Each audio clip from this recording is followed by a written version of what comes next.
Seems like he's getting low.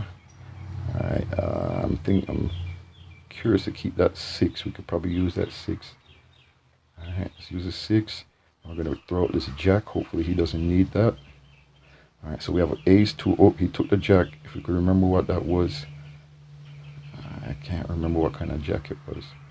All right, so we could use that 10 in order to get low. We're gonna throw out this 10 here.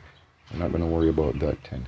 All right, so we have, again, let's see if it gives me a chance to breathe. I could tell you guys what I'm thinking. All right, so I have 6, 7 here. Start from the right. I have 6, 7. All right, we're gonna try to put this 4 in here, and we're probably gonna dump the 3. Let's go ahead and dump the 3 because we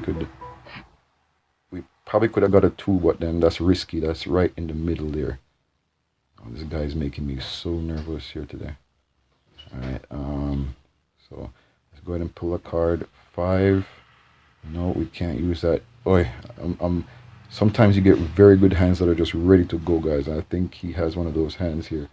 Like, I feel like he could dump out any second. So, I'm trying to make a video here, man. Let's play a long game, buddy. Let's dump out this 10. I don't think he used the last 10 that we threw out. Go ahead and dump out the 10. He took a queen or a jack it was. He took a jack. Oh, yeah, all right, guys. So